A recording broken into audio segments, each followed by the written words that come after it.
episode for today is myth about how to become healthy. And that's something that a lot of you have heard before. And I think it's something that, to me, when I hear people talking about being healthy, becoming healthy, it's kind of a topic that a lot of people talk, but everybody has a different opinions. And it's like everybody who lives in this earth had different opinions, even though with the science and the different information, like medical and different type of research about the body and how the body works and everything. There is different things, and throughout the years, it's been a very kind of abstract term of what it means uh, to be healthy or how to become healthy, actually, because taking action to become to be healthy is kind of like growing up, people uh, say to the children, well, you got to eat your vegetables, you got to eat good, drink your water, so you can be healthy. But healthy, what is healthy? And we talked last time about some of the things that happen inside of our body, the microbiome and the levels of stress, that sometimes we live with stress and people think is normal. And I think we're missing the ball in terms of some of the basics. And today on this episode, we're going to talk about the myth about how to become healthy, because there's a lot of things, like I said, and people get confused sometimes because what they read, what they hear, what they see is no a cookie cutter. Like everybody can take that. Like when you go to the department store and you say, "I want a shirt," and then you say, "Well, this is not my size," but the size in the label says one size fits all. And in this case, about health, about being healthy, it has to do with a lot of things. Your ethnic background, your height, your weight, where you're at in the world. If you're from Scandinavian, if you're from Asia, if you're from Latin America, from any walk of life that you are in, health is going to be determined by different factors, but also what you believe is healthy.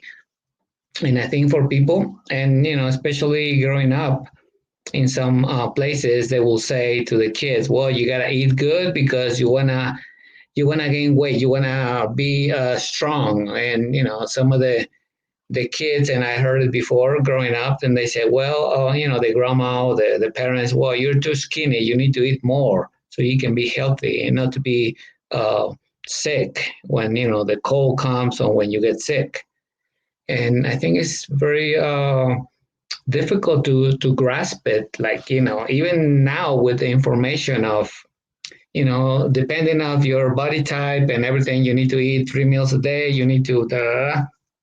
But still, we need to clarify.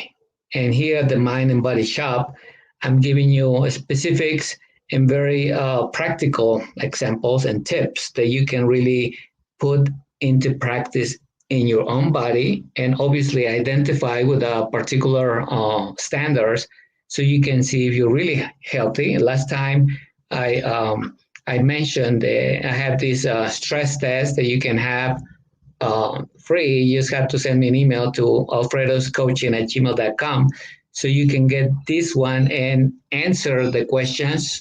And you can see on the screen the chart from 1 to 10 and the different colors. They show what actually means to be healthy and what level you're in. And I think that really helps a lot, because it's not my opinion, is what the science is, what this chart give you, just a blueprint, or just to have a food to become healthy and know what to do. Because sometimes, like I said, you feel okay, you don't have any aches or pains, and you think you're healthy. But we're going to talk about some of the myth that people believe so strongly, even now in 2021, that that's what it means to be healthy, or that's what you need to do to be healthy. and it's not, because you're gonna see the difference. And just imagine the if that was true, why so many people are with different illnesses. And we're not talking about what happened last year. There was a big shutdown on people's lives and activities and health and everything. But I'm talking about in general. Like if nothing happened last year and everything was quote unquote normal, if this myth makes sense once we clarify what's really happening in the body and what is really the science behind of this myth, if it's true or not. And one of the first one is bad to drink less than 8 glasses of water. Some people think that you have to drink your 8 glasses of water, and that's what it says. And that's when some of the medical doctors, some of the general doctors have seen in their not on the prescription, but on the recommendation to the patients when they go for the checkup and stuff. Well, you need to drink your at least 8 glasses of water so you hydrate and your body has the normal functions and everything else. But a particular number of glass of water, no guarantee that you're gonna be hydrated 100%, and it's gonna vary a lot in different situations. There's people that have a high blood pressure. So how are you gonna manage to drink 8 glasses of water if you have high blood pressure and your blood pressure can increase as you start retaining fluids on your body, or your blood pressure is gonna go up, and it's not gonna be that good as well. If you have kidney problems and they reduce the consumption of liquid or fluids, well, that's another truth that breaks down this myth that 8 glasses is not going to be healthy for that case. And also, let's say you drink the 8 glasses of water and you're fine and you're athlete and stuff, but the water that you're drinking is a real good water with all the minerals that the water has, like natural, or it's just empty water. Like a lot of the companies, they have been making, if not billions, trillions of dollars selling bottled water, because some of the bottled water is not guaranteed that you have all the minerals that your body needs, or all the minerals that the regular water on the rivers have. So how are you going to manage? There was a study in New York, I think years ago, I think like 10, maybe 20, where they analyzed the type of waters and which one was the purest or the more um, good to drink. And they found out, I don't think it was a particular science or very, very thorough study, but they said that the top water in New York, it was better than some of the water, the bottled water. So that right there is another way to see the know all the water, and even if you drink the 8 glass of water. And bottom line, in the food that you eat every day, there is water in it. So 8 glass of water, that can also harm in terms of diluting the enzymes of your stomach, and especially making difficult, excuse me, the digestion of the food that you eat.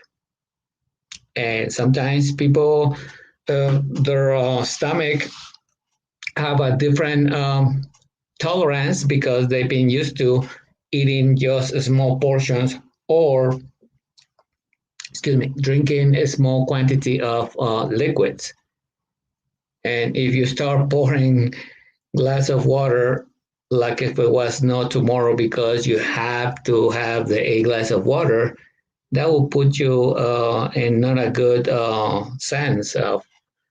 And then if you drink those 8 glass of water, or if you drink that glass of water, like for example, after a meal, and then you have a dance class, or you have a aerobic class, or you go work out, and that water you haven't processed in your body because you have the food, you have a coffee that you drank before, some of the other fluids, and your stomach is full.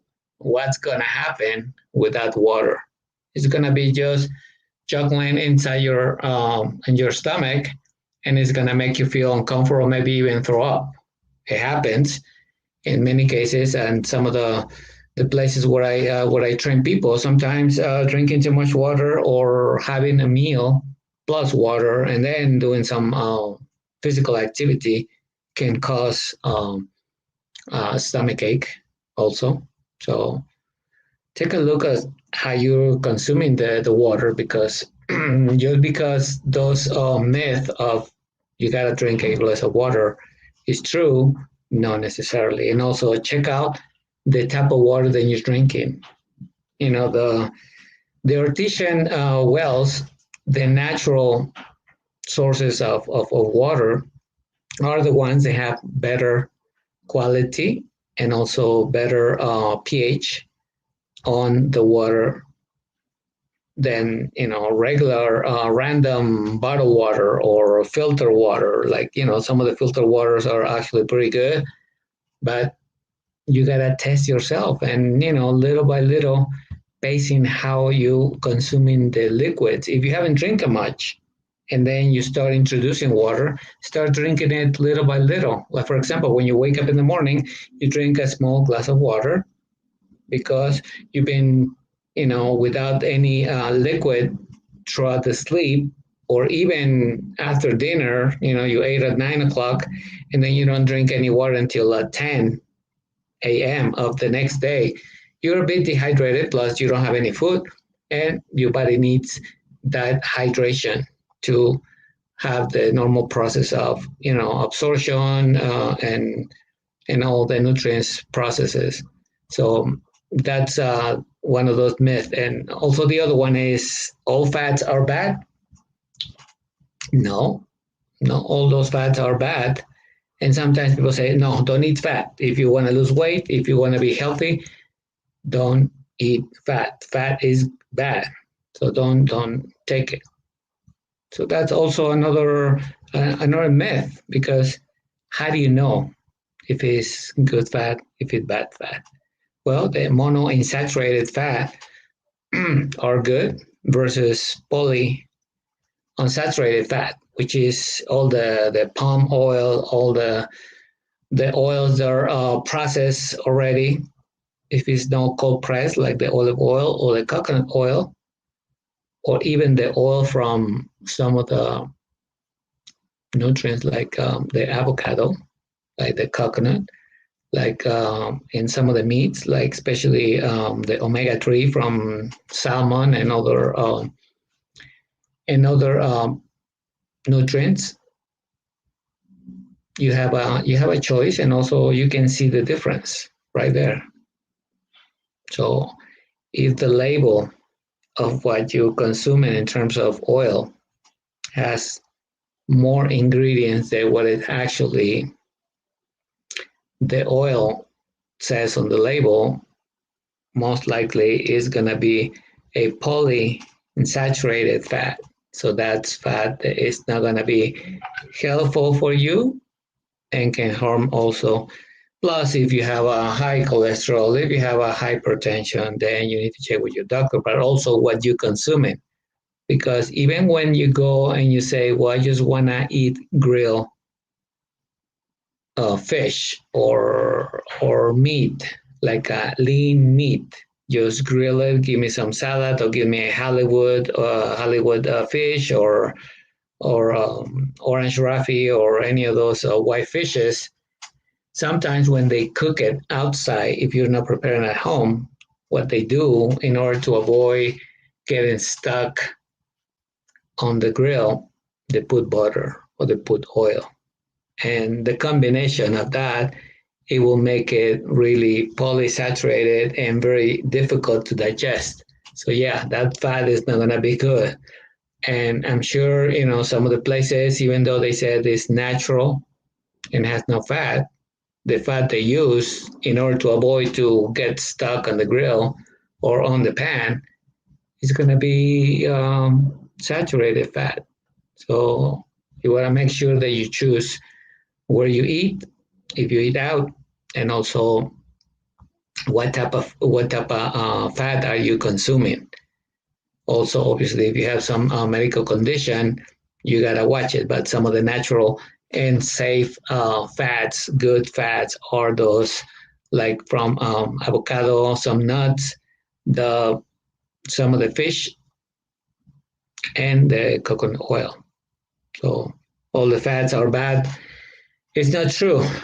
Fat-free food are good. Also, that's a big common thing. The I believe about 20 years, maybe a little more, start getting more and more promotion and consumption from people because they say, well, they said all fats are bad, so I'm not gonna eat any fat. So I get my I forgot what is it called, this box meal the people buy. They used to cost like $1 just, and then you pack it up and then you put it in the microwave and you eat it like a dinner or something called.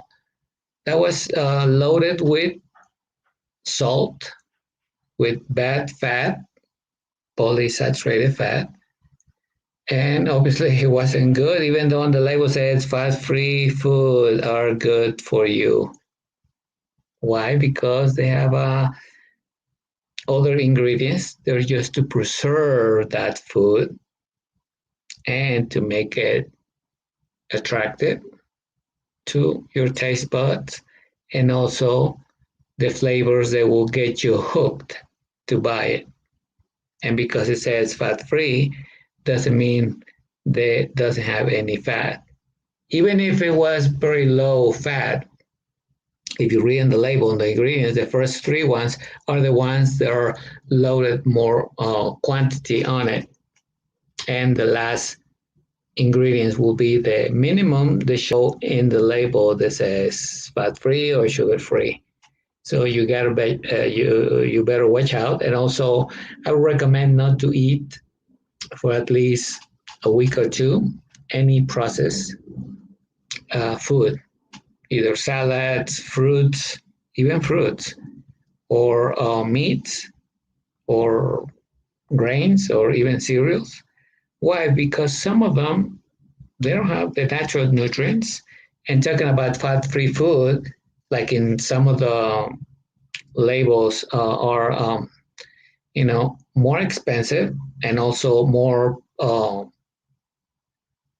popular because people say, well, yeah, I want to be lean, I want to lose weight, I want to get rid of all the fat from my diet because I want to be healthy.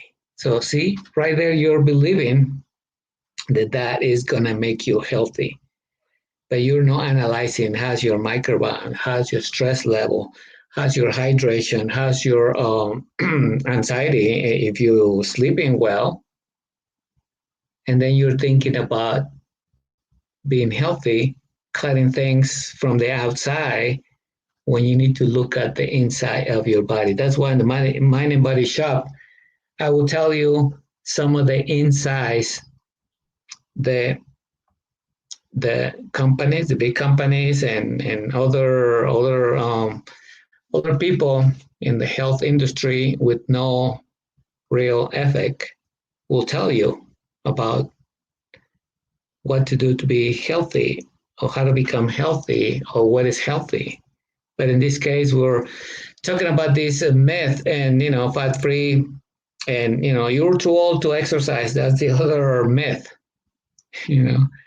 And I smile and laugh, ha ha ha, because that's not true. Age is just a number, and some of the people in their 50s, 60s, 70s, even 80s can regain some of the muscle mass, some of the health condition. And I know for a fact, I'm approaching 60, but I'm in better shape than a lot of people. And I'm not bragging, but I'm just saying it because it is true. For more than 30 years, it's been part of my profession, working with different kinds of people. And I work with people that were teenagers and they were in a pretty bad shape, like someone who was 50, 60. Why? Because some of the myth that they believe, some of the habits and some of the whole society and whatever they were immersed in those communities and countries, even uh, with very high affluent status, they will still believe in some of those myths that I just mentioned, and people still have problems with being healthy. So you're told to exercise is not that's not true at all. And I have proofs. I have clients that were 70s, 80s, and they were in a better mind, spirit, and body. Obviously, they weren't like a Mr. Universe and like a muscle rip and everything, but they were way healthier. The people in their age bracket, a lot, a lot. And I remember when I was in this Salvation Army seniors home complex where I was doing a exercise class for them, and it was so exciting to see the people that were with even some difficulties, like mechanical, like arthritis, like some problems with their joints and muscles, but they were a lot better because they had the spirit to get their mind motivated, to get their mind focused, and what they did on their health, despite of whatever they had going on in their health, like some of the situations more serious, like even people with cancer, they have a lot better spirit to live, even if they had some limitation, but they were way better than someone who was quote unquote healthy in their age, because some of them they were like so angry, so totally negative about stuff, even about their own health. But these other people and many people in the world and people that I work with, totally different mindset and health. There is a big example of this good friend of mine. He lives in Los Angeles, pretty close to the beach. Was one of the first Latin American athletes in the 50s, was competing in United States in bodybuilding. He was Mr. Uruguay, Mario da Silva, and it was an incredible open door for a lot of people in that age to really start looking into the mind and body with this particular sport, bodybuilding, which was considered very out of the normal, and with a lot of critics, a lot of bad stuff that were talking about it. But this guy, he's in his mid 80s, I believe, but you see him and just the spirit that he has. And the times then I got to be with him, he was mentoring me. He was always with a great spirit, a great word of advice to live healthy. And he was a proof living healthy through all these years and even now. And that's amazing. So right there, it breaks because that's an international and a high level person who took his health, mind, and body, and not to show it to everybody, but to be happy with himself. And now you see him in some of the social media, and even when I got the chance to talk with him, and I spent many times with him. Actually, known for more than 20 years, and that's a big example right there. Besides the other clients that I had, 70s, 60s, they had so much energy, and even some of the competitive people that I was fortunate to help. So too old to exercise, obviously not true. As long as you're alive, you can make a lot of things happen, and that's a fact. and have proof. And also, once you start doing it, once you get motivated with your mind here and you start moving your body, you're going to notice the difference. Obviously, you're going to do it step by step and you're going to start reaping those benefits when you start feeling how your body reacts. Okay, so that's one of them. And the other one is walking will help you lose weight. Walking could be nice for distraction, for feeling the air running through your nose, even if you have a mask or something. But it's gonna be less effort. Excuse me, in terms of burning calories and helping your body to lose that unwanted weight, or even if you're retaining water, even if you have some extra fat on your body, because walking is gonna be burning just a small amount of calories, like probably 200 calories at the most for 30 minutes walk, even if it is a brisk walk for some people. And they say, well, I walk for an hour and then I do yoga and then I eat healthy, I don't eat meat, I'm a vegan.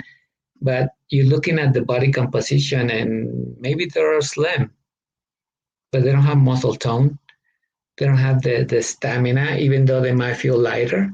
And I'm not saying that because walking is bad or because yoga is bad, but I'm saying the amount of work in the muscles of the body, because everybody has a certain amount of muscles. And if those muscles are not healthy, the walking, it's not going to be flexing much the abs. It's not going to be flexing much the arms, the chest, because you're moving your legs and you're not even flexing them. You're moving your feet, and then the leg is helping you to do the leverage to do the step. So analyzing it and counting calories just for the sake of numbers right there is going to be very low effort. Besides, if you're not eating healthy, besides if you're not resting well, the walking is not really gonna give you the answer. You may sweat a lot, but sweating is losing water, losing some minerals, but doesn't guarantee that your body fat is gonna reduce, because that's part of what you're looking when you want to become healthy and lose weight. You want to lose body fat. You want to keep your muscles, because the muscles give you tone and protect your structure, your bone structure. If you don't have enough muscle, even if you're slim, any movement, any sudden movement, or any effort that you realize that you can do, it's gonna put a lot of pressure on the joints, on the ligaments, on your bone structure, because you don't have enough muscle to sustain it. So what's gonna happen? You're gonna be more susceptible to get an injury, and an injury to recover with someone who has a low muscle mass and has tendonitis or has a bursitis or some type of injury on ligaments and tendons, they take longer to heal. So muscles, depending on your ethnic background, are essential, and you gotta nourish those muscles in the right way in order to burn those calories. The muscle is like the furnace, and what you put into the muscle is the glycogen, is the energy for those muscles to pump, to work, to be in motion, burn those calories, and shed the unwanted weight. It could be a little water, it could be some fat, it could be the tone of the muscle, then it's helping you to look better. And obviously, the weight is not going to be relevant necessarily if your body fat and your muscle tone are not changing. That's just bottom line. And I've seen it with regular people, with teenagers, with kids, pre-adolescent, with seniors, with high performance athletes, with executives, with anybody. And some people they say, yeah, Alfredo, but well, what if you have some intolerance to some nutrients, or what if you don't have legs? What if you're paraplegic or something? In each category, you can still make improvements if you follow those standards. So, in order to do that, you gotta make sure that those myths that you heard have a back up information to sustain that. And I just mentioned to you those. There are some of the common, and there's some more, but just for the sake of time, in the body and mind shop, the mind and body shop, I'm sorry, is what I'm focusing always in giving you the facts and not just talking random and saying, well, yeah, you're talking and you're saying a lot of things, but you don't make sense. Well, I'm talking about those particular points of this myth the society and all the big companies have been promoting for people to get into that cloud and to buy into that and to spend all that money and really not getting tangible results. So remember the here at the Mind and Body Shop, that's what I do. And some people might don't like it, but I don't care because I'm following the right things, and the right thing is always the right thing to do. So I thank you so much for being here, and stay tuned because next week we're going to talk about some things very interesting. And today you already know this myth. They're not what it seems to be real, but something for you to think about it. And don't forget, if you want to really check how's your health status, send me an email to alfredoscoaching@gmail.com, and I will gladly send you this test, and you can see the score where you are. And then from there, you can decide what to do. If you want to do online coaching with me, or if you want to take some step further, maybe check with your doctor if you see that you have something that you need to take care of and you haven't. So this is the time. So stay tuned and have a wonderful day. See you later.